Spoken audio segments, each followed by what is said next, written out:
So here I am at the National Churchill Museum in Fulton, Missouri. But the real reason I came was to see this building. It was imported brick by brick in the 60s from London. And it was designed by Sir Christopher Wren, who designed one of the most famous buildings in London and probably on earth, St. Paul's Cathedral. This building was built in the 1600s.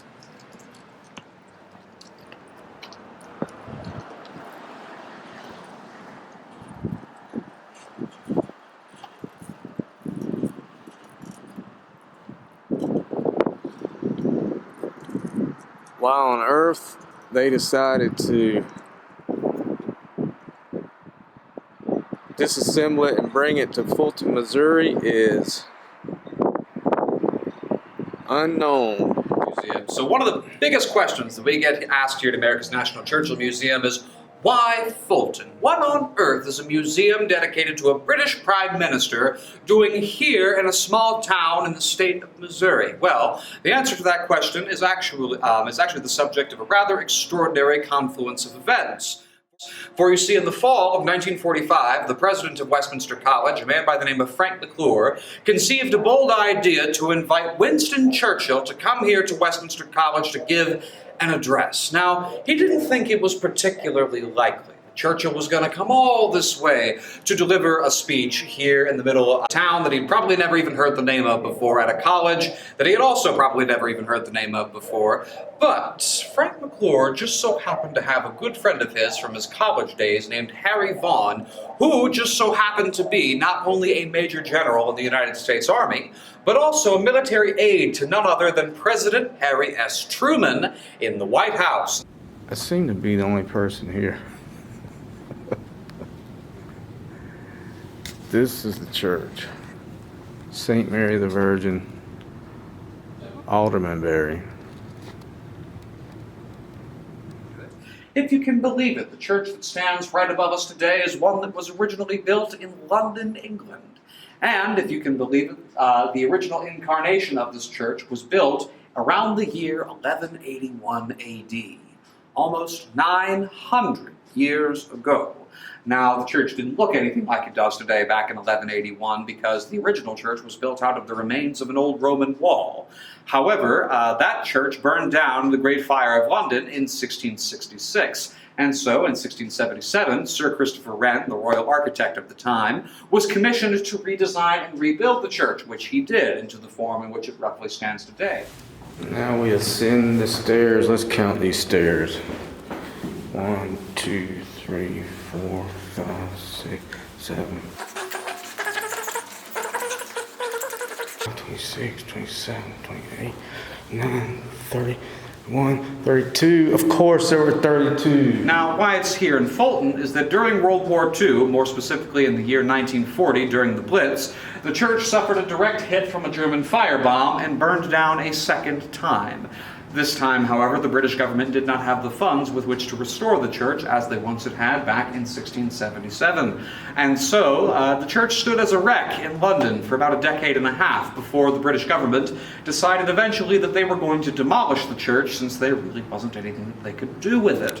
However, there was a group of enterprising individuals here in the United States who decided that they did not want such a fate to befall such a historical Christopher Wren church, and so they launched a fundraising campaign to raise the necessary $1.5 million, equivalent to about $12 million in today's money, to bring the church over from London here to Fulton. And when that sum was raised, they literally disassembled the church brick by brick, shipped it all the way across the Atlantic Ocean, and then reassembled it here in Fulton, Missouri, where it now stands.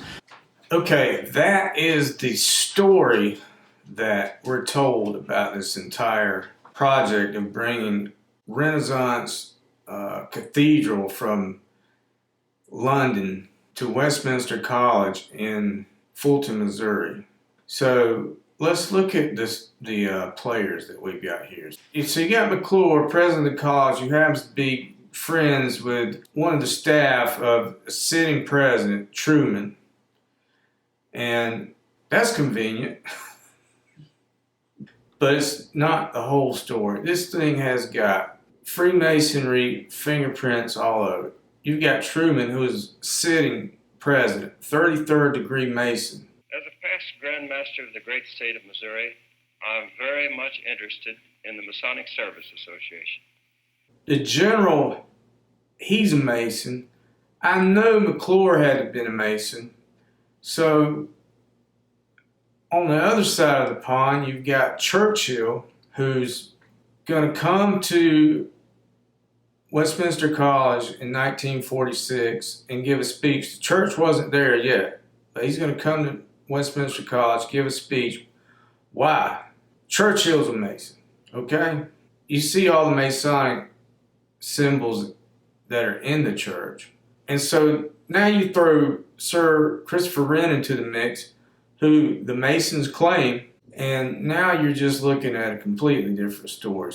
And so these people from Missouri just happened to go over there and start looking for a church to bring back to Westminster College because they needed a new chapel.